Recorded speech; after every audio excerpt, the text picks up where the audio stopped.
It- Welcome to this side event on powering change, gender transformative climate and energy pathways. The truth is clear. When women are empowered, climate action is actually stronger, energy transitions are faster, and communities are more resilient. At this event, we will explore further how gender transformative pathways in climate and energy policy can help to accelerate the energy transition. Before we kick off our discussion, I would like to send my thanks to our co-organizers for making this event possible. We have Energia and UNIDO, jointly with the co-conveners of the Gender Energy Compact and SE for All, the global network of regional sustainable energy centers, the Equality in Energy Transitions Initiative, and Empower Brazil. You can take this chair if you want another one. I can stand, no problem. So we have an excellent lineup today. We have only 1 hour, so that means we need to be sticking to the time limits that we've been given. And the lineup is actually representing various stakeholders. So first, I will ask then Mr. Seong Su, Deputy to the Director General and Managing Director of the Directorate of Technical Cooperation and Sustainable Industrial Development at UNIDO, to provide some high-level opening remarks to kick us off. So, Mr. Su, the floor is yours. Thank you, Excellencies, esteemed delegates, the participants, ladies and gentlemen. It is a great pleasure to join you today at this important SET event co-hosted by the Gender Energy Compact and the Equality Initiative of the Clean Energy Ministry. I would like to thank our partners, in particular, Energia, the Equality Initiative of the Clean Energy Ministry, and the Empower Brazil, as well as the government of Iceland, Norway, Malawi, and the UK for their leadership and the collaboration in making this gathering possible. Today, we come together to spotlight a critical dimension of climate and energy transitions, gender equality. This is not just a matter of fairness, it is a matter of effectiveness. Globally, over 2.4 billion people still rely on polluting fuel for cooking, with women and girls bearing the brunt of the health and time burdens. In the energy workforce, women represent only 32%, and in clean energy, the numbers are even lower in technical and leadership roles. Meanwhile, only 15% of national energy policies explicitly mention gender, and the fewer still include measurable targets. According to UN Women's latest gender snapshot, if current trends continue, 321 million women will still be without access to electricity by 2030, including 275 million in sub-Saharan Africa.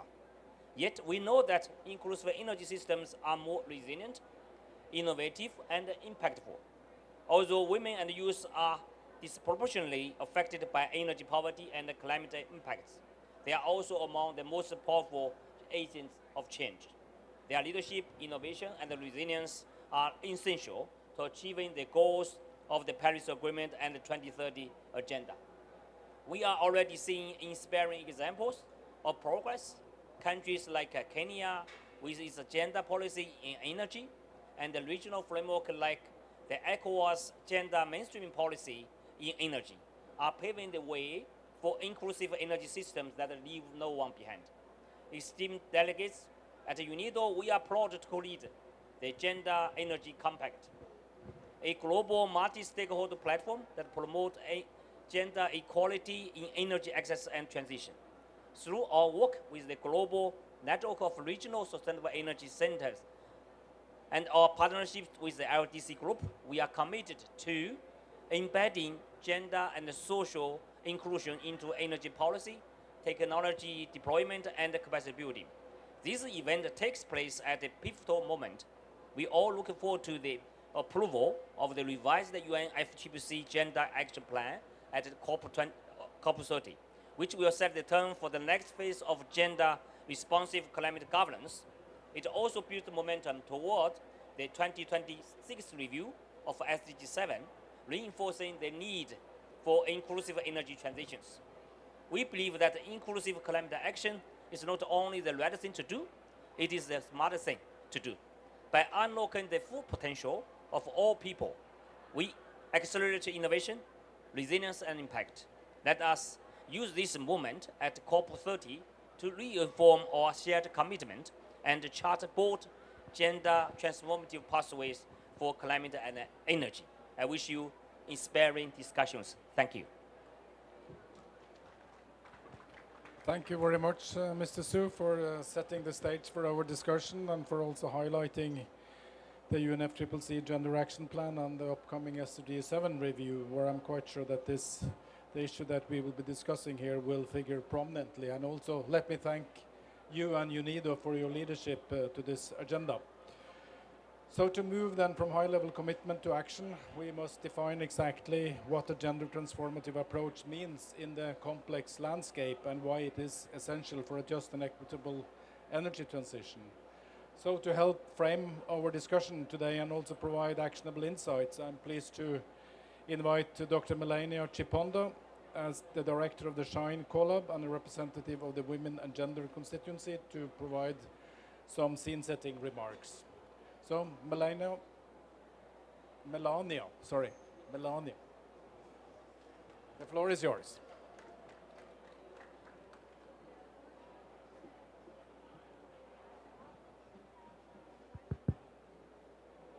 Thank you very much. So this afternoon, I'm going to summarize what I had written because of time constraints. And so I'm going to look at how we can apply a gender-just lens and what equitable and inclusive looks like in practice. So the first thing is that when we are talking about women's issues, gender, the starting point should be care, rights, and not just kilowatts as we are talking about energy. That we treat energy, we treat water and land access as care infrastructure that underpins life, livelihoods, and organizing power. And so reforms must value unpaid care work, prevent gender-based violence in climate and energy projects, and secure land and land use rights for women and gender diverse people.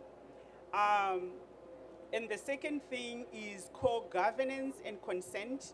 And under this, we should build decision power for frontline women.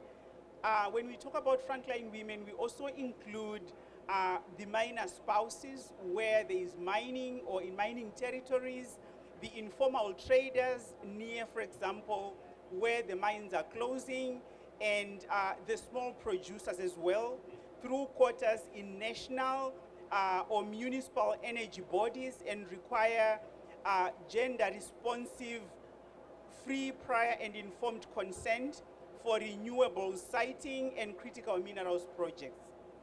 The third thing is distributional justice in tariffs and subsidies. That we design lifeline tariffs and targeted electrification that reduces women's time and cash burdens. For example, clean cooking and energy for productive use.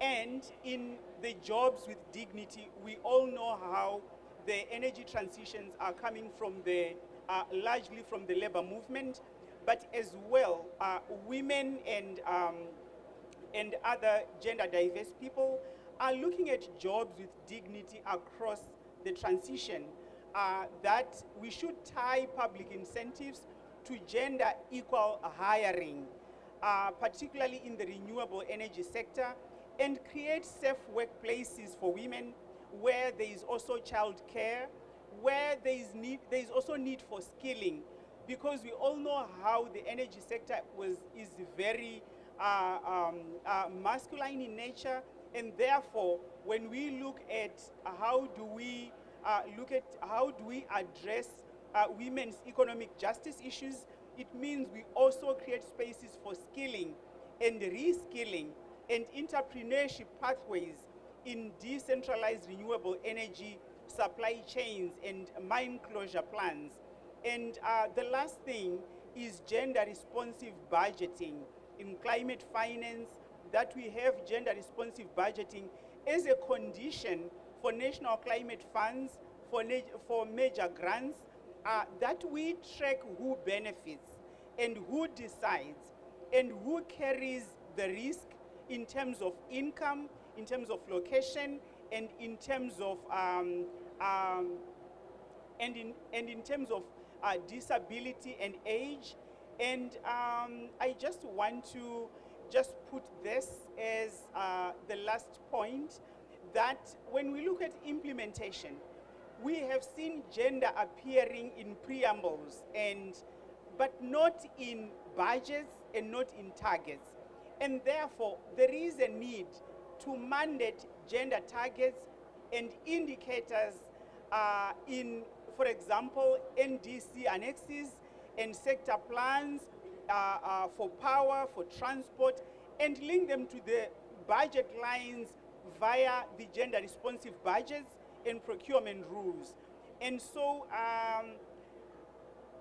this is part of what we have, but I could share this with Sheila, maybe find a space for us to share the bigger document on the vision that we have as the Women and Gender constituency. Thank you very much. Thank you very much, Melania. I think actually you made a really important point towards the end there, in the sense that when we're focusing on implementation, you need to move gender from the preamble to the operational paragraphs. And I really like that, because that's what I tried to do when we were in the Security Council also, to move the key issue of climate change from the preamble to the operational paragraphs, because it's in the operational paragraphs where it actually matters. It doesn't really matter that much, but it's just in the preamble. So, and also your focus on gender responsive budgeting. So thank you very much. So let's now move into the panel discussion. So I have 4 panelists, so let me call them up so they can take their seats. First we have Maria Marelsdottir, Climate Ambassador for the Minister of Foreign Affairs in Iceland. Then we have Fred Simuaka from Malawi. You're replacing, I think it's a 3rd replacement in my program, so thank you very much for being with us. And then we have Jane Cohen, Senior Program Manager from the IEA. Or Jane is just around the corner, hopefully. And then we have Eduarda Sogby, founder of Empower Brazil. And then we have the last one, Marco Serena, Chief Sustainable Impact Officer from the Private Infrastructure Development Group. So Jane has not arrived, so I'm missing one panelist. But anyway, we'll start with Maria. You can hand over the microphone to Maria. Maria, what concrete actions or initiatives has Iceland taken to advance gender-responsive climate and energy policies, and what are the impacts that you've observed so far, and what are your priorities going forward? So if each panelist could try to answer in about 3 to 4 minutes, that would be really appreciated. So Maria, the floor is yours. Does it work? It works. Okay. Thank you, Hans Olav. And good to see you all. Nice being with you here today. Regarding Iceland, I could mention many examples, but in our climate and energy policy, we try to make gender responsive business as part of the system. And I would like to mention both an example from our international development cooperation and also on domestic level. In our development cooperation, we mainstream gender across all our development and climate finance, and it is also a cross-cutting issue and a priority in our international development strategy. And this ensures a climate investment, whether in renewable energy, adaptation, or resilience, address women's specific needs and leadership potential. And we also are active in international partnership to advance this, for example, within the UNFCCC and other international organizations. And we also fund training in Iceland. I don't know if you have heard of the gender training program. We have trained fellows from many countries for the last, they come to Iceland for fellows for 6 months training, so this is also an initiative. But domestically, gender budgeting has been mentioned here. Since 2016 in Iceland it has been mandatory, gender budgeting has been mandatory at national level, and this includes all ministries, including those responsible for environment and energy. And so this has helped us design climate and energy programs that are equivalent to both benefit and opportunity. The same applies for our focus on participation of women in the energy sector.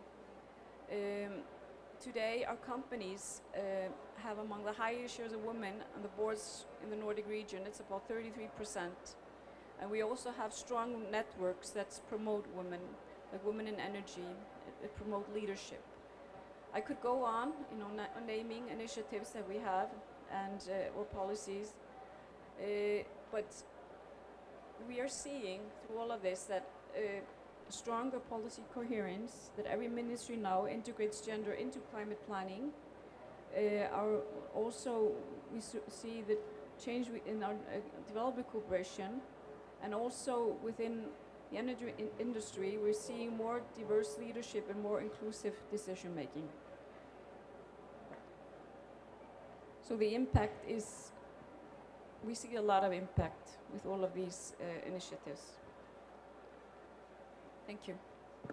Thank you very much, Maria, for highlighting Iceland's experiences. You're a leader in this area, so we all look to Iceland for the work that you are doing. So now let's move to the second panelist, Fred.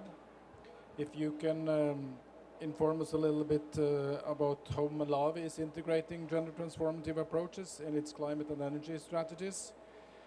I'm not quite sure whether you are the chair of the LDC group, but I know Malawi is, but whether you will be in a position to speak on behalf of the LDC group. If you are, you're welcome to make some comments on behalf of the LDC group as well. So, Fred, the floor is yours. Thank you very much. Indeed, in terms of integrating gender transformative approaches in the country, we have done quite a lot. Malawi has embedded gender equality at the heart of its climate and energy agenda. We are now in the process of finalizing our NDC, where gender considerations are not an add-on, but they are a cross-cutting priority. Just to emphasize on this cross-cutting priority, issues of gender and climate change nexus have been captured very well, clearly, in our national gender policy of 2025 to 2030. In the national gender policy, we have got about 8 priority areas, and because Malawi has been greatly affected by cyclones in the past 10 years, where we have seen that those who have been affected, you see that disproportionately women and young people have been greatly affected.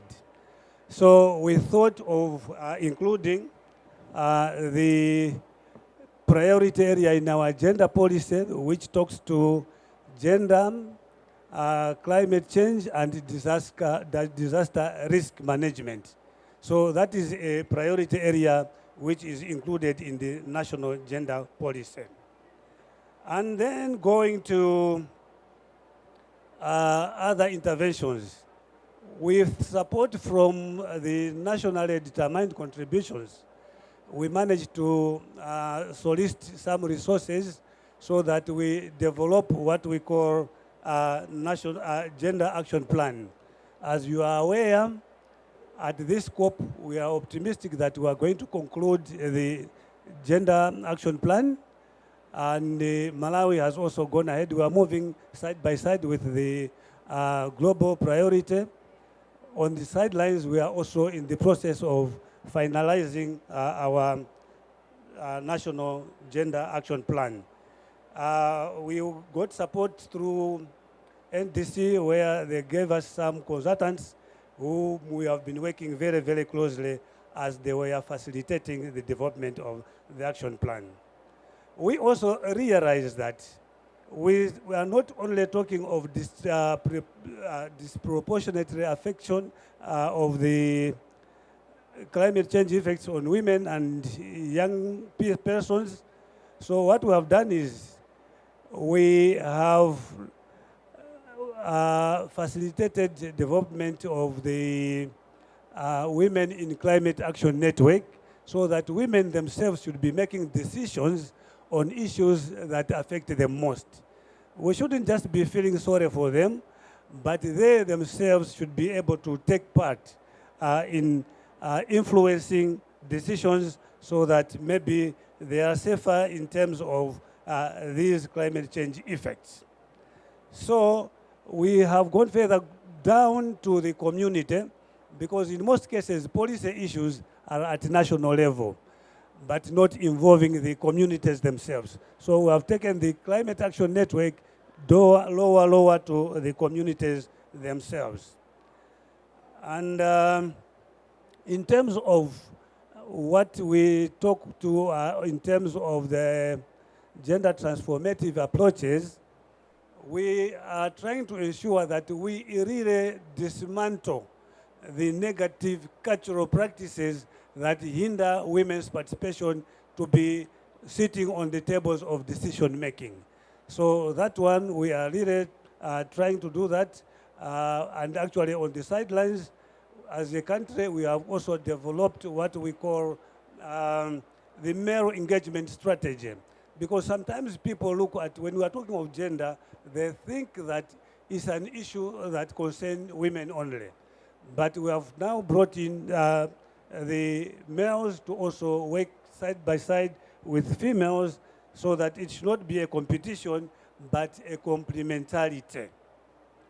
Now talking to the issue of current chair of the LODC, yes, as a chair of LODC group, Malawi emphasizes on that climate action cannot be effective ignoring the women and youth.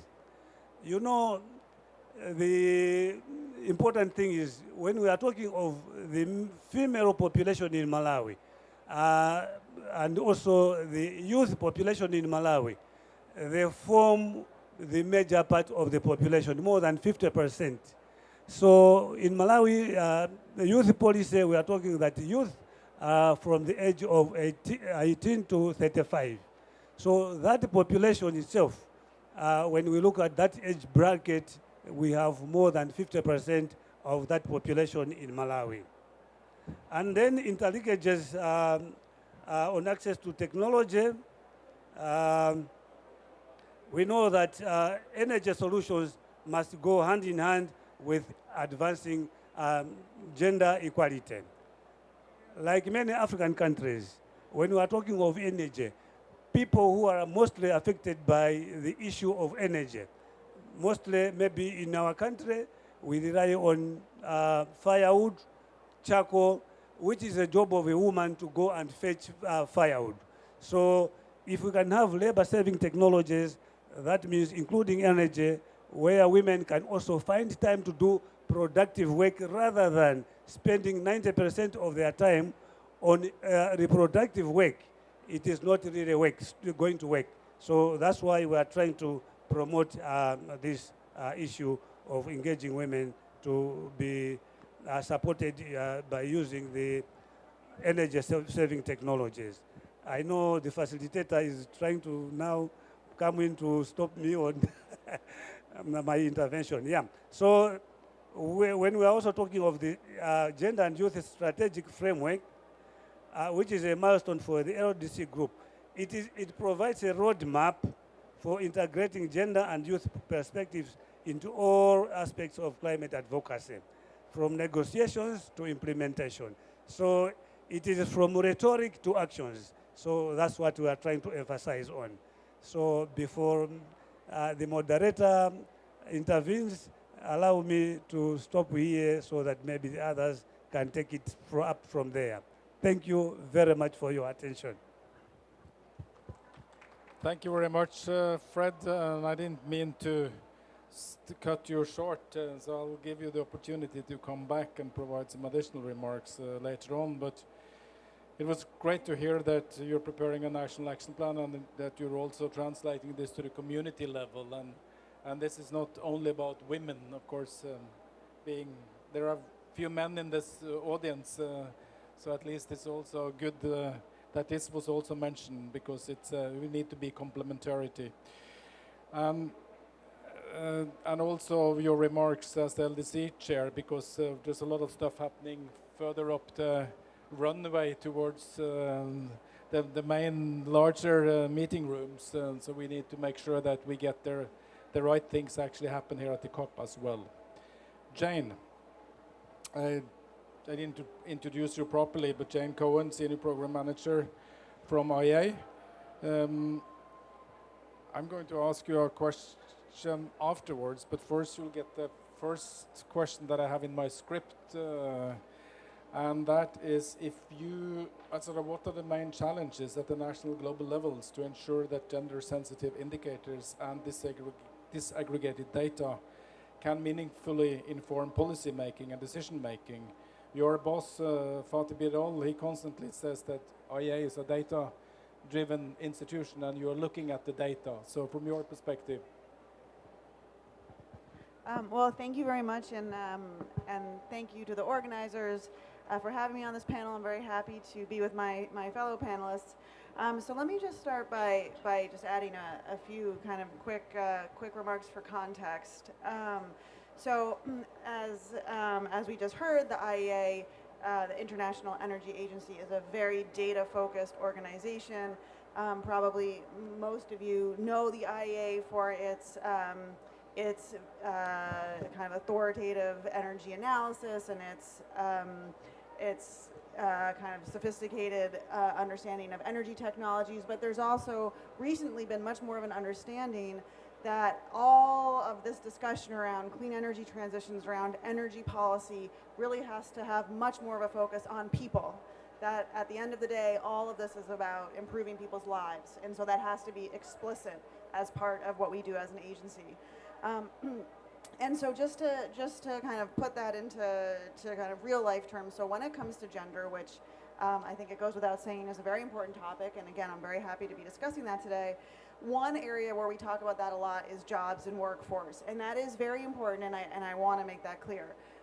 So right now, women are about 20% of the energy workforce, but 5% of the workforce, the more technical workforce. But there's also a huge amount of the energy workforce that's informal workers, and many of those informal workers are also women. So there's a lot that needs to be done in that area, and we are working with partners on trying to understand that more, do more analysis, more data around that. But the other thing I wanted to mention, which I think gets less attention, is the way that energy policy affects men and women differently. And actually this can be quite hard to measure, and it's something that I think there's not enough awareness by policymakers. So just to give you a quick example that I found very striking myself is, and this isn't an IEA example, but one that I still think is important to bring up, that there was a program to have lighting, street lighting, and women were not consulted in this, and the lighting that was chosen, it was energy efficient, which is great, but it was a big blue spotlight. And after it was implemented, women didn't like it. because even though it provided light, the way that the light shined down, women could not see outside of it. And so, as all the women I'm sure in this room know, if you're in a dark place and there's a spotlight on you and you can't see what's outside of the spotlight, it feels very threatening. And you know, it's a small example, but I think really goes to the heart of why it is so important to have this more inclusive approach. And there's many more examples like that, and I do think that it's important that we really surface those and that we put some data on it. So now I'm going to answer your question. I know I'm probably going over time, but let me just say this quickly, that we are doing a lot of work on indicators in general through our Global Commission on People-Centered Clean Energy Transitions. Energia is part of that commission, so is the UK government. We're very proud of the work that we're doing there. And one of the things that we're finding as we're working with stakeholders on developing indicators is the data challenge. So there's many places around the world, but also many topics where we just don't have data that's good enough. And there are innovative ways to start thinking about filling in these data patches, and I want to just say I heard yesterday, and I was very inspired by this, that SEWA, the Self-Employed Women's Association in India, they are training a cadre of women to become data collectors and data scrapers, and really ensuring that data that reflects the reality of people is kind of coming into that mix. And I think sometimes data feels like something that's very far away or very kind of up there, but actually data is, every single person in this room is data. And so it's important that we think about how to have an inclusive approach there if we want to have indicators and data that actually measure and analyze the lived reality of women's lives. So from there, I'll pass it on. Jane, thank you. You can hold on to the microphone.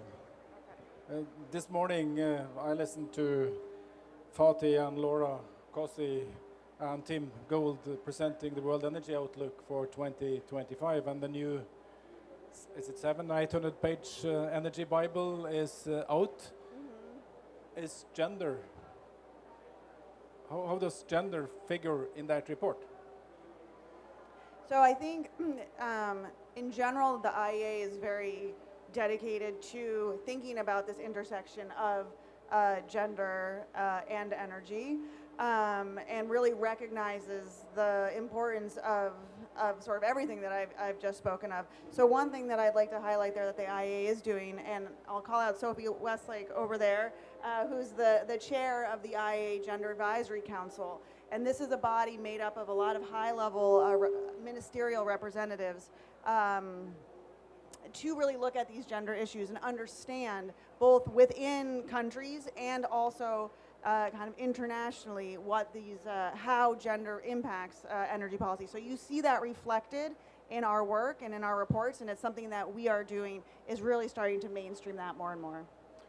Yeah, and of course there's also a new scenario on access, which of course access to electricity and access to clean cooking. So I'm quite sure in those elements of the report, the issue that we are discussing here should be figured prominently. But well, as you know, IEA has been really at the forefront of the clean cooking issue and has brought a lot of resources and analysis to that. So I'm looking forward to read the report when I get out of Belen, so I will have some additional time. Thank you very much. So Eduardo, you're the founder of Empower Brazil. So how can initiatives such as Empower Brazil help drive gender transformative change across the climate and energy sector? And what are some of the lessons that you've learned so far? Thank you very much. Good afternoon, everybody. Thank you for being here. And also, I'm delighted to see some men on the audience because we know that that is rare when we're talking about gender. So thank you so much for your attention and for being here with us today. First and foremost, I'm Eduarda Zogby. I've been working in the nexus of gender and energy for about 7 years. And I have witnessed myself every single barrier we speak about when it comes to gender and energy. So from being in high school and believing that I wasn't capable of pursuing a STEM degree, to being in college and applying for multiple roles in the energy sector and not being invited to any interviews, to going abroad, doing a master's program in energy, and then applying for jobs and being offered less than my peers. with less work experience. So it is very, very difficult. And I think that in those 7 years, there are a few reports already out that show us what we need to do. And all of the organizations here today that you see that have organized this event and others, they are already at the forefront of this work. They're already doing the work. And Empower Brazil was an organization I founded in the beginning of this year because we really, in Brazil, we have many, many women in the energy sector, but they don't have the visibility, and we don't see any of them in leadership positions or in decision-making positions, right? And the organization serves only one purpose. We want to get women to leadership positions. We want to do that with capacity building. We want to do that with data. And we have understood, and one of the first steps that we took to increase women's participation and representation in the Brazilian energy sector was doing a national survey. And the results were quite interesting. And to answer the question about gender transformative policies, I really want to highlight the importance of intersectionality. When we look at local data, when we look at the scenario here in Brazil, one of the key components of overlapping inequalities that we face has to do with generation, class, income, and race. And I don't know if you know, but more than half of Brazil's population identifies as African Brazilian or African descent Brazilian or Black Brazilians. And if you look around, especially as you're engaging with the government, you don't really see them represented. Now, when we look at energy roles and women who are, Black or indigenous, we see how even more challenging it is for them to be in these spaces. So when we launched the survey, we wanted to know three things. We wanted to know the profile of Brazilian women in the energy sector. So what's their educational background, their gender identity, their race, which location in the country they are, because you're here in Belém today, but the majority of the opportunities are in the southeast, are in São Paulo or Rio. But what about the women in the Amazon? What about the women in the northeast of Brazil? These are the regions that are generating the most renewable energy in the country, and yet we have no idea who these women are, what they're doing, and what their needs are.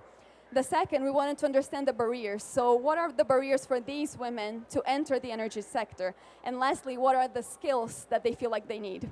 And we weren't surprised to see that from the sample that we have collected, women are overqualified in the energy sector. A lot of them, the great majority had or are pursuing master's degrees and PhDs. So this is great news. But when we asked them about barriers, one of the things that came up strongly was unequal pay. So a lot of these women, as we expect, are leaving the energy sector for better opportunities because they are not given the opportunity to receive equal pay in the space. And then when we asked about skills, we offered them a long list of skills: energy modeling, data analysis. The number one skill that women want to learn in Brazil is public speaking, because they don't feel like they're capable to be in a panel like this. They don't believe in their English skills, when we know that most reports in the energy sector come out in English, so they don't feel confident in themselves.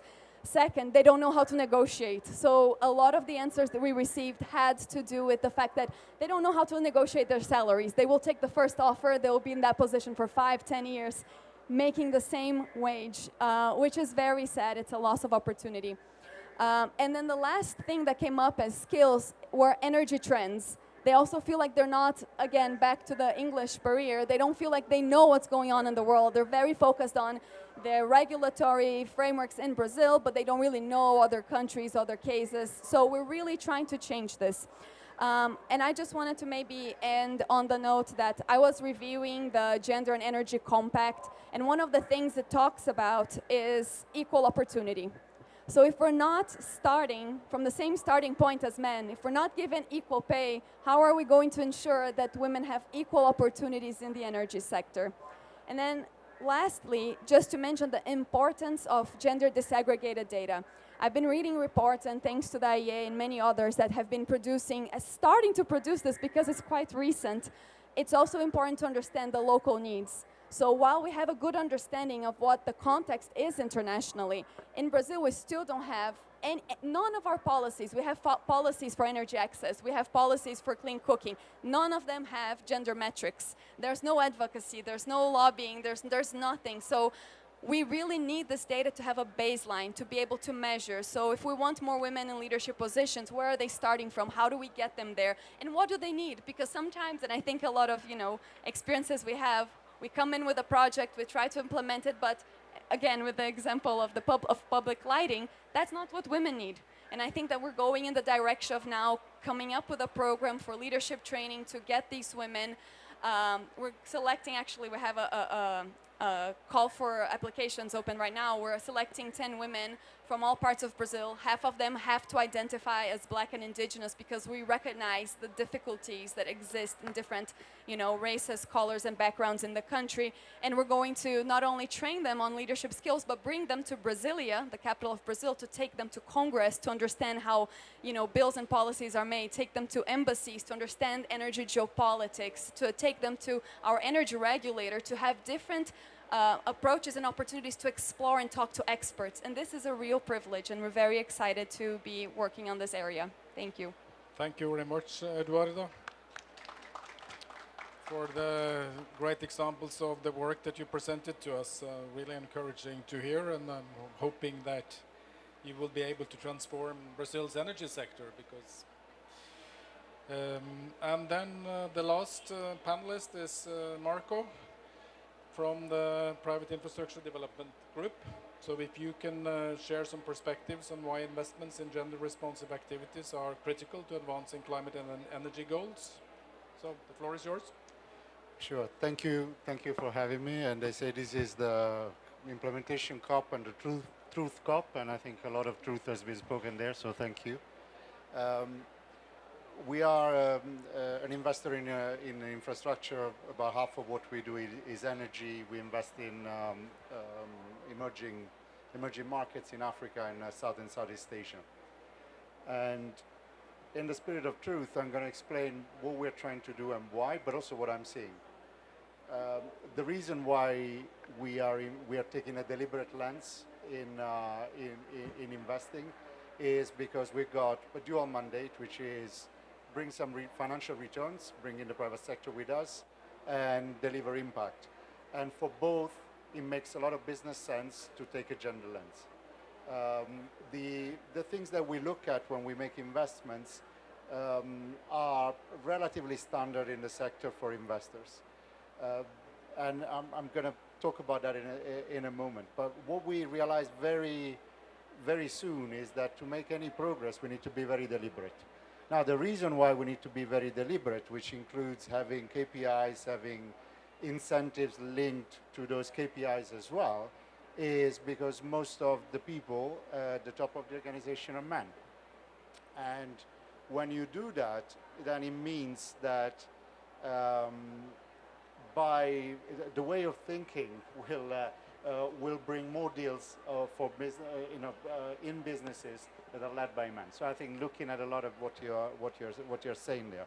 So the areas that we look at are the leadership of the organizations that we invest in, the workforce of that organization, the products, whether they are designed for women, because that will drive more customers. The supply chain, whether there are opportunities for women in the supply chain of that infrastructure project, and what community activities are involved in that. We look at how women are consulted. We have some triggers in terms of risks. There are some specific things that create more risk for women. So if you have an armed guard in an isolated place, there are more risk for women. We know that, there's evidence. So that triggers additional due diligence for us. And we combine all of this into a group KPI for us. And we've seen that since 2020, when we started adopting this KPI, the share of investments with deliberate features advancing gender equality has increased. And it's gone from 30% to over 70% now. So that's not a coincidence. It's about being deliberate.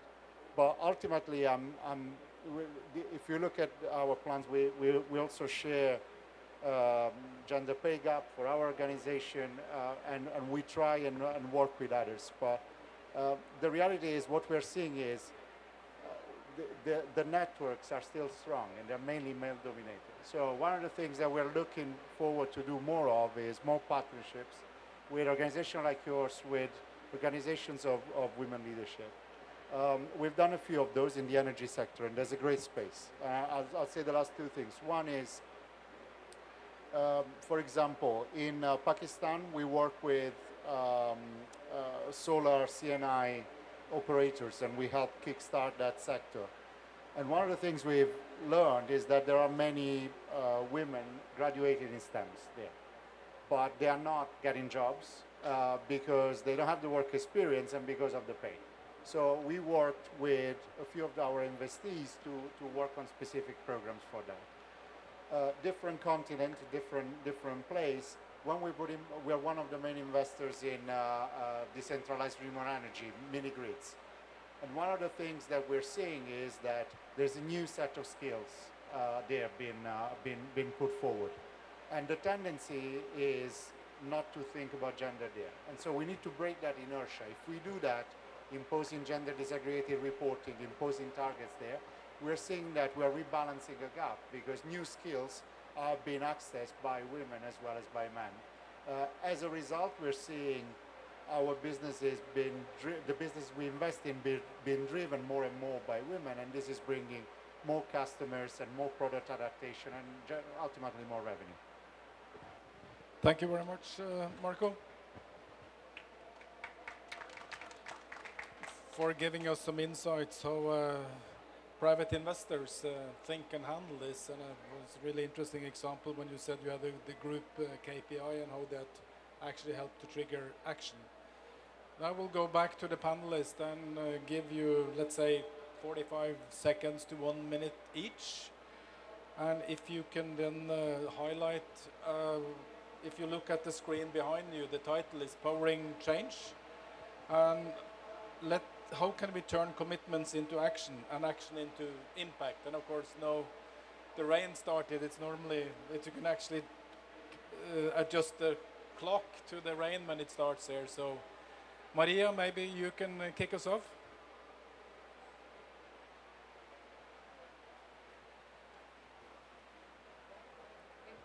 Yeah, thank you. Okay, I have 20 seconds, I think. I just want to emphasize the importance of collaboration and partnership, which is so important. I think everyone has mentioned that. And as I mentioned before, we have in Iceland a strategy on international development cooperation, and we focus on gender and climate in that strategy, and initiatives that are designed to empower women and communities most affected by climate change. So that is really important, and also that we step up in our collaboration both in public and private sector. I'm not gonna, but that is the key, that we work together. Thank you. Fred? Yeah, in Malawi, I think for us to achieve or to register progress on energy and climate change issues, we have to engage the population, which is more than half of the country's population. Females form 51% of our Malawi population, so leaving them out in the decision making on issues of energy and gender will be catastrophic. Secondly, the youth. You know, in Malawi, the median age range is 18.1. So that means in Malawi, we have got a youthful population. This calls for the engagement of the youth to be making decisions on issues that affect them most, especially in terms of energy. Thank you very much. Thank you. Eduardo? Do it in this order, so then when you're sitting, so yeah. We're going in order, huh? No, I think it's difficult to sum up in 45 seconds. So let me just say that I do have I have hope that we're making progress. I think it's amazing to see, especially young female leaders here at COP, which is really inspiring. So thank you, and also leaders who have been very dedicated, like Sheila, over the years. So I feel really proud when I see women just continuing to push for what needs to happen, and men as well. So I wanted to end with some hope and some gratitude. Could I say that let's give Sheila an applause? Eduardo? Huge inspiration, Shayla. Many years for many women. I think maybe I'll leave you with a few tips and a few reflections for you to leave the panel. First of them, for all of you, wherever you are in the world, always look around and see who's missing, whether it's women, whether it's youth, whether are people of color, whoever it is. Just always have that in you to make sure that that space is not having a group being underrepresented. Second, being women or men here, if you see a young woman in an energy conference, lost or alone, bring them in. It is so hard to network when you're young. So sometimes, yes, we need to take big steps, but sometimes the small steps will also make a difference. And lastly, in terms of funding and support, how much are you and your organization supporting women-led organizations? Not necessarily abroad, but maybe something small on your own term, on your own capacity, even volunteering. It doesn't have to be financial. How can you amplify these voices? I think these are small tips that you can take with you, and we can try to make the transition just. Thank you. I would only say more women speaking and leading and more men listening without feel threatened. Then thank you for that departing remark, Fred. Make it a little bit difficult for me then, if I'm going to say something, but I will try before I give the floor to Sophie Westlake, who's going to wrap us up and provide a summary to us. Let me offer sort of three issues from my side. First, we need to move gender from the PPs to the OPs, in the sense we need to make it operational. Of course, integration and mainstreaming, that always the key issue. And energy policy, we need an energy policy with a stronger focus on people and a more inclusive approach.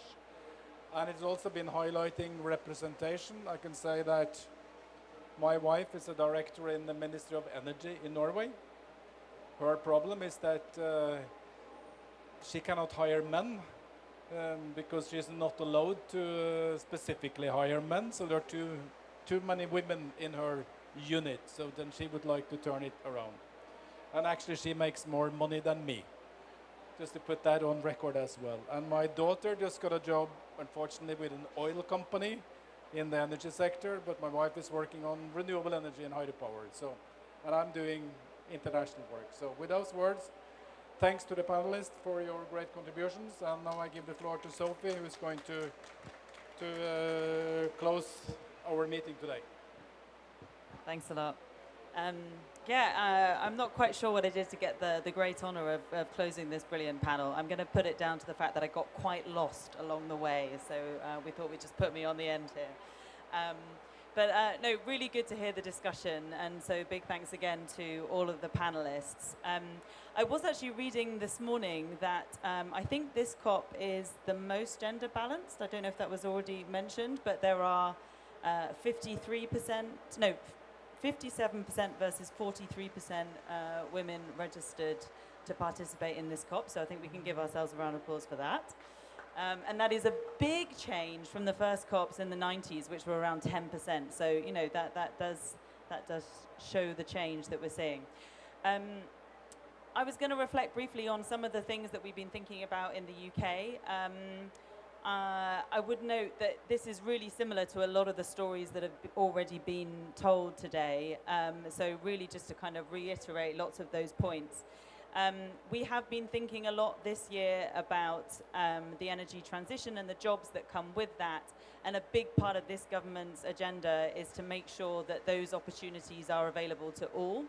And it's actually a point me and my team have been making very strongly to the team looking at that strategy, that we have to address gender really well in that strategy.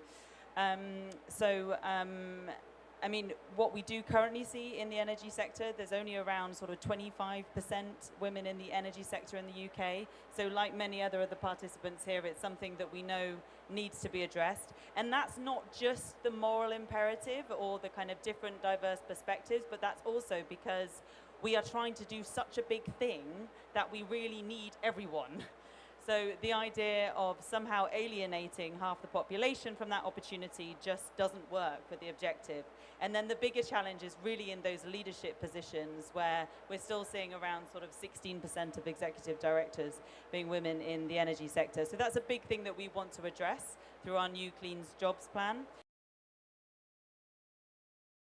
Learned over time to kind of give the positive story is that you've got to start with the education and making sure that you get enough women and girls interested in STEM subjects. And that's where, again, we do have a good news story that we've seen, that we now have some 51% of women studying science at degree level are women. And that's a big change over time as well. And similarly, girls' entry to A-level STEM subjects has increased by around 35% since 2010. But to make these changes, it requires policies. It doesn't just happen, and I think that's a key point that others were making as well. Like, you have to fund a program to make these sorts of things happen. You have to have a dedicated strategy. You need to do outreach. You need to think about the way that you can do comms to reach particular groups of people. And so that is, I think, a key learning for I'm sure, all of us. I then just wanted to mention briefly the international campaigns that we support, and the SEM Equal by 30 campaign is really a sort of a guiding star in a lot of this. Also, as mentioned by Jane, we participate in the Gender Advisory Council, which I chair, and we're having a meeting soon, I think, at the IEA, and support very much the People-Centered Transitions Commission, which Rachel Kite actively participates in as well.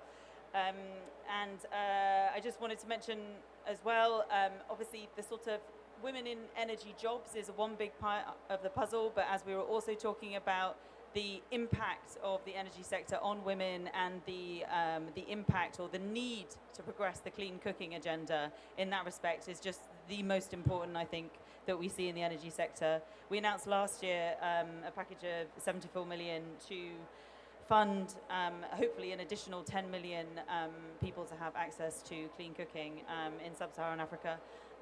So that's a big priority of the government as well. So those are just some brief reflections on the UK situation. I thought the discussion was really rich, and it was great to hear lots of different angles today. I think I would just end on, I really liked the comment about, look around, see who's missing. And that is a message, I think, that's getting lost a bit in some of the discussion at the moment. And so I think it's really good to see such a lively discussion here, and I think we should keep that alive. Thank you. Thank you very much, and that brings us to an end in this event. So again, let us thank the speakers and presenters. It's been great, and also to the audience that you took the time to be with us in this. Of course, no, it's better to be inside than being outside because of the rain, but I'm hoping that we'll start fixing the air conditioning system here. So I'm quite sure they're going to ask us to take a picture in the normal manner in all panels. So if the photographer is ready, then we can do the Sophie, then we can do the picture stuff right away. So thank you to all.